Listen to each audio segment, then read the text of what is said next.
ಇವತ್ತು ಗೋಧಿ ರೆಸಿಪಿ. ಇವತ್ತು ಗೋಧಿ ದೋಸೆ ಮಾಡುವ ವಿಧಾನ. ಎಣ್ಣೆ ಸ್ವಲ್ಪ,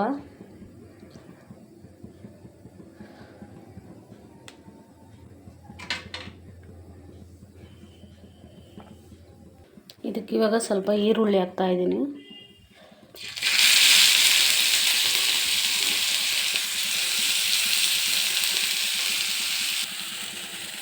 ಇದಕ್ಕೆ ಸ್ವಲ್ಪ ಕೊತ್ತಂಬರಿ, ಹಸಿರು ಮೆಣಸಿನ್ಕಾಯಿ, ಕರಿಬೇವಿನ ಸೊಪ್ಪು ಇಷ್ಟು ಗ್ರೇವಿ ಮಾಡ್ಕೊಳ್ಳೋಣ ಸ್ವಲ್ಪ ಚೆನ್ನಾಗಿ.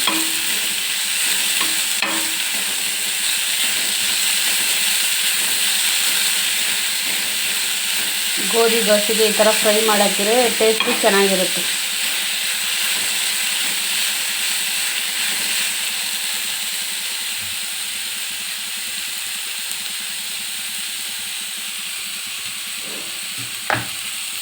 ಎಣ್ಣೆಯಲ್ಲಿ ಫ್ರೈ ಮಾಡ್ಕೊಂಡಿರೋದು ಹಾಕಿದ್ದೀನಿ. ಇವಾಗ ಇದಕ್ಕೆ ಸ್ವಲ್ಪ ರುಚಿಗೆ ತಕ್ಕನಾಗಿ ಉಪ್ಪು ಹಾಕಿ ನಮಗೆ ಎಷ್ಟು ಬೇಕೋ ಅಷ್ಟು ನೀಟಾಗಿ ಈ ಥರ ಕಲಿಸ್ಕೊಬೇಕು. ಅರಿಶಿನ, ಉಪ್ಪು, 1 ಕಪ್ ಆಗೋಷ್ಟು ಗೋಧಿ ಹಸಿಟ್ಟು, 3 ಈರುಳ್ಳಿ, ಸ್ವಲ್ಪ ಕೊತ್ತಂಬರಿ, ಹಸಿರು ಮೆಣಸಿನ್ಕಾಯಿ ಒಂದು 5-6, ಕರಿಬೇವಿನ ಸೊಪ್ಪು. ಇವಾಗ ನೀರು ಇವಾಗ ನಾವು ದೋಸೆಗೆ ಹೆಂಗೆ ಕಲಿಸ್ಕೊತೀವೋ ಅದೇ ಥರ ಎಲ್ಲ ನೀಟಾಗಿ ಕಲಿಸ್ಕೊಬೇಕು. ಈ ಥರ ಬರಬೇಕು ದೋಸೆಗೆ. ಗೋಧಿ ದೋಸೆ ಚೆನ್ನಾಗಿರುತ್ತೆ. ನೀವು ಒಂದು ಸತಿ ಟ್ರೈ ಮಾಡಿ ರೆಸಿಪಿನ.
ತುಂಬ ಚೆನ್ನಾಗಿ ಬರ್ತಾ ಇದೆ ಗೋಧಿ ದೋಸೆ.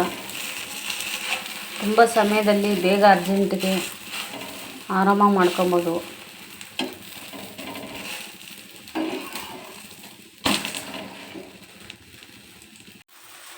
ನಾನಿಲ್ಲಿ 3 ರೊಟ್ಟಿ ತಗೊಂಡಿದ್ದೀನಿ.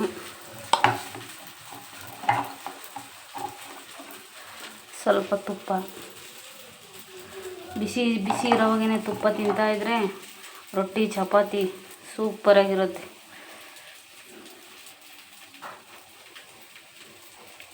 ಸ್ವಲ್ಪ ಚಟ್ನಿ ಪುಡಿ,